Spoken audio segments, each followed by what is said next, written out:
Hello student, welcome to my YouTube channel Neelam classes. आज हम लोग समास के बची हुई जो भेद हैं उनको हम लोग पढ़ेंगे। हमारा तीसरा समास है बहुव्रीहि समास।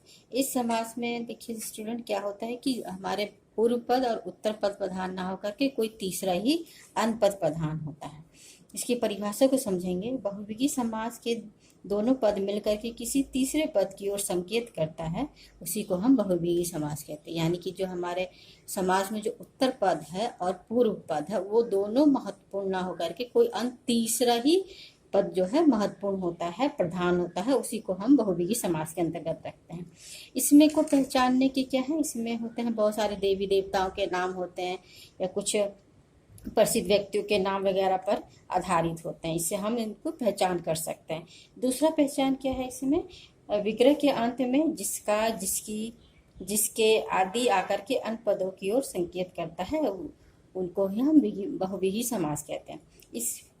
इस समास की पहचानने का क्या होता है कि इसके अंत में जिसका, जिसकी, जिसके आदि आकर के किसी अन्य पद की ओर संकेत करता है, तो उसको हम इस समास के अंतर्गत रखते हैं।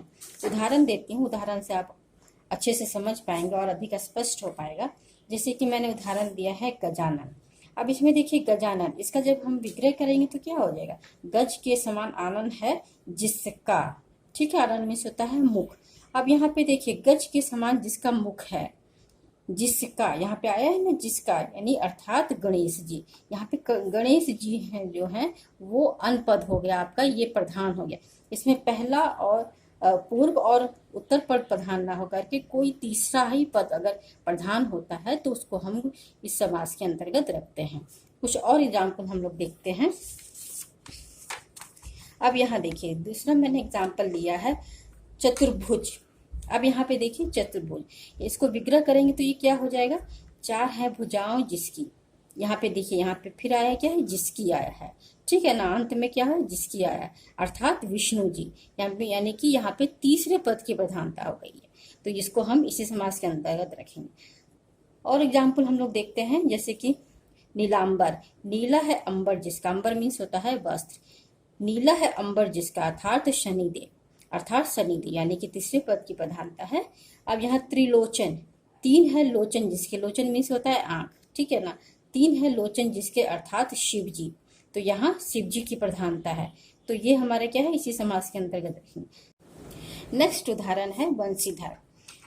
वंशी को धारण करने वाला अर्थात कृष्ण, श्री कृष्ण जी। यहाँ पे तीसरे पद ये हो गया हमारा कृष्ण जी।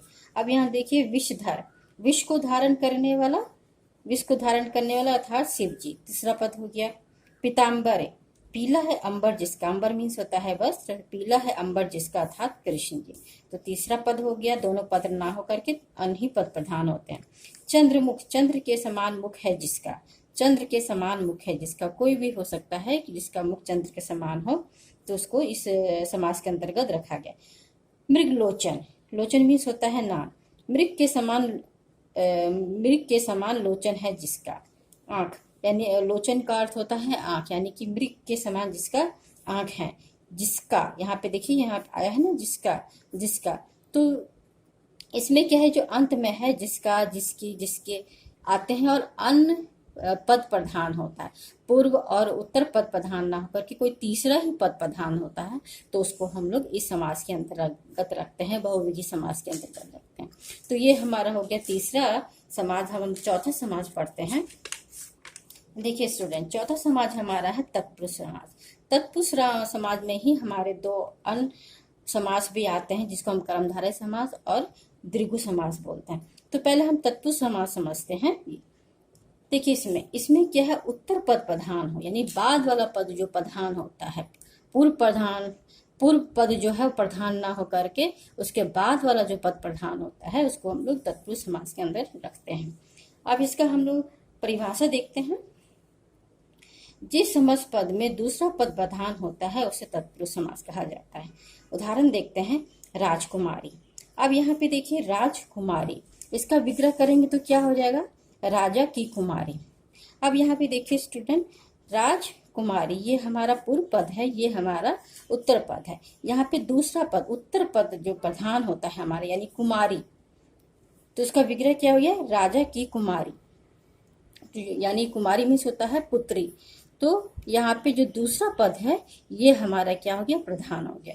इसी तरह हम लोग देखते हैं घुड़सवार, घुड़ पर सवार, ठीक है ना। दूसरा पद क्या हो गया हमारा, सवार, घोड़े पर जो सवार है उसकी बात की जा रही है, यानी कि हमारा दूसरा पद प्रधान है। अब यहाँ पे देखिए रसोई घर, रसोई के लिए घर, ठीक है ना। रसोई घर है यानी कि रसोई बनाने के लिए, जो हमारा घर तो होता है पूरा, लेकिन यहाँ पे रसोई बनाने के लिए घर है। तो यहाँ पे रसोई महत्वपूर्ण ना होकर के घर महत्वपूर्ण है, यानी घर प्रधान है। तो जब उत्तर पद की प्रधानता होती है तो उसको हम लोग तत्पुरुष समास के अंतर्गत रखते हैं। अब इसको समझने का, पहचानने का कुछ तरीका है जिसको हम समझते हैं। देखिए यहाँ पे समास का विग्रह करने पर दोनों पदों के बीच में की, पर, के लिए, से आदि विभक्ति का प्रयोग किया जाता है। अब यहाँ पे देखिए, यहाँ पे हमने जो विग्रह किया था, यहाँ पे की आया, पर आया, के लिए आया, यानी कि विग्रह करने पर ये सारी चीजें की, पर, के लिए, से आदि विभक्तियों का प्रयोग किया जाता है। यानी कि जब हम उसकी विग्रह करते हैं तो उसके बीच में हमारा ये सारे शब्द आते हैं, ये सारी विभक्तियां आती हैं।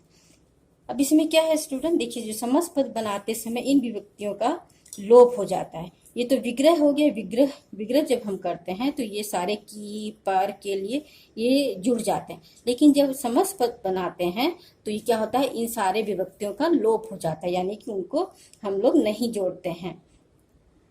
अब इसको हम समझते हैं, इस तरह समझ सकते हैं कि यानी कि जो ये हमारी विभक्तियां हैं की, पर, के लिए, से, ये सारे जो विभक्तियां हैं ये हमारे कारक चिन्ह होते हैं। हमने कारक चिन्ह पढ़ा था कर्म से लेकर के अधिकरण तक, तो उसमें जितने भी कारक चिन्ह आते हैं वो इसमें शामिल होते हैं। जब हम इसका विग्रह करते हैं तो उसमें इसका प्रयोग किया जाता है, वो सारे कारक चिन्ह। और जब हम समस्त पद बनाते हैं तो उसका लोप हो जाता है इसमें, ठीक है। उदाहरण से हम समझते हैं। देखिए यश प्राप्त, यश प्राप्त, यश को प्राप्त, ठीक है। यहाँ पे को आया, जब हम विग्रह करेंगे तो कारक चिन्ह है हमारा को, वो क्या हो जाएगा, इसमें जुड़ जाएगा, प्रयोग हो जाएगा। उसी तरह हमारा रोग मुक्त है, उदाहरण हमारा, तो रोग से मुक्त, रोग से मुक्त, यहाँ पे से आया है तो इसमें ये कारक चिन्ह जो है हमारे जुड़ गए। जब हम इसका समस्त पद बनाएंगे तो क्या होगा, रोग मुक्त, यानी कि उसमें जो कारक चिन्ह है वो लोप हो जाता है, ठीक है। चलिए और उदाहरण हम समझते हैं।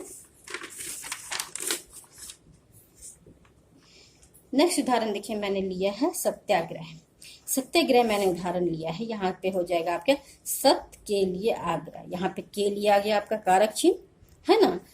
ऋण मुक्त, ऋण से मुक्त, से आ गया, ठीक है। राज सवार, राजा की सवार, किया गया। धर्मवीर, धर्म में वीर, ठीक है ना। यहाँ पे क्या हो गया हमारे, ये सारे जो है हमारे तत्पुरुष समास के अंतर्गत आते हैं। इसमें जो है उत्तर यानी कि बाद वाला जो हमारा पद है उसकी प्रधानता होती है,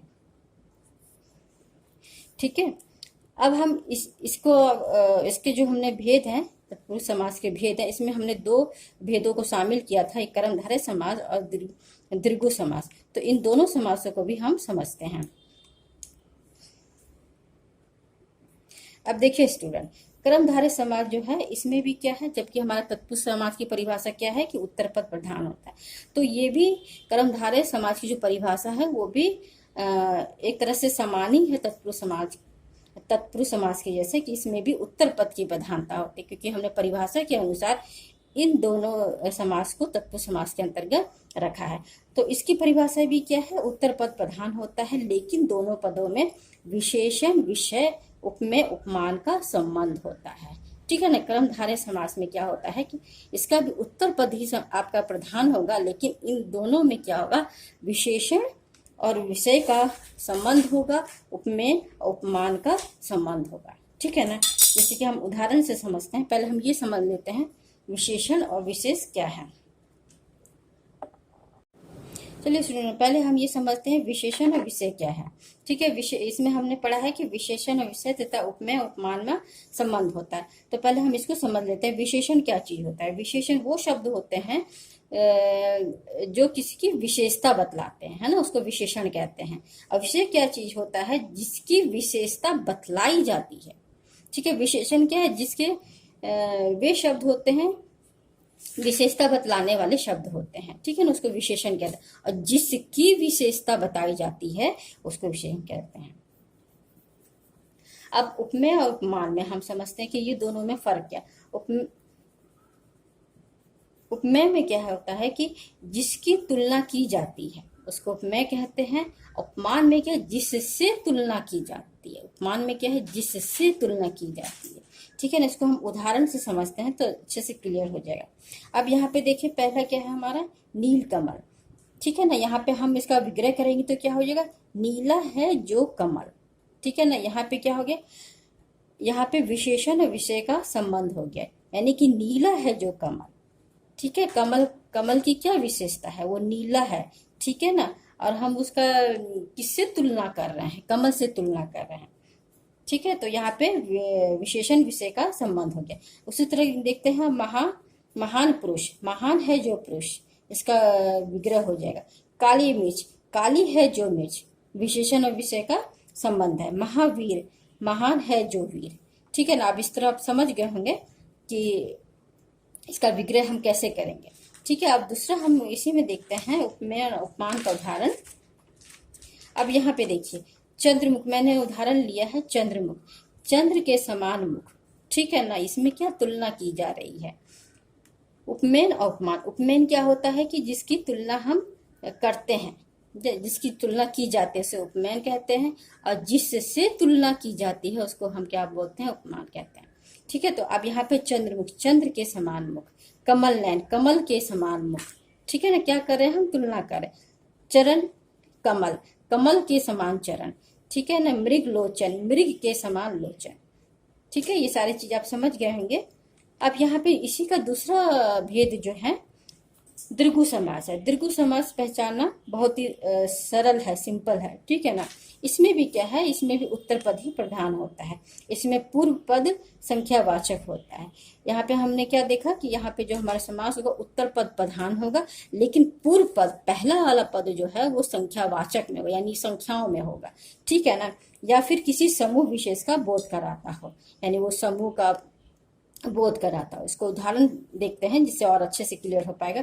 जैसे कि सप्ताह, 7 दिनों का समूह। यहाँ पे देखिए 7 दिनों का समूह, हमारा पूर्व पद क्या है गया हमारा 7, यानी कि संख्यावाचक आ गई है ना, ठीक है। तो यानी कि 7 दिनों का समूह, ठीक है। नवरत्न, 9 रत्नों का संहार। यहाँ पे देखिए 9 संख्या आ रही है ना, नवरत्न 9, ठीक है। नवरात्रि, 9 रात्रियों का समूह 9, ठीक है ना। त्रिकोण, 3 कोणों का समूह 3 आ रहा है, यहाँ पे संख्यावाचक आ रही है हमारी, लेकिन हमारे क्या है इसमें उत्तर पद जो होता है प्रधान होता है। अब यहाँ पे देखिए अष्ट धातु, अष्ट मीन्स 8 होता है, 8 धातुओं का समय, यानी कि अब यहाँ पे देखते हैं सतरंगी, 7 रंगों का संहार। यहाँ पे हम सब में देख रहे हैं कि संख्यावाचक संख्याओं में आ रही है, तो ये इसको हम लोग दीर्घु समास के अंतर्गत रखते हैं।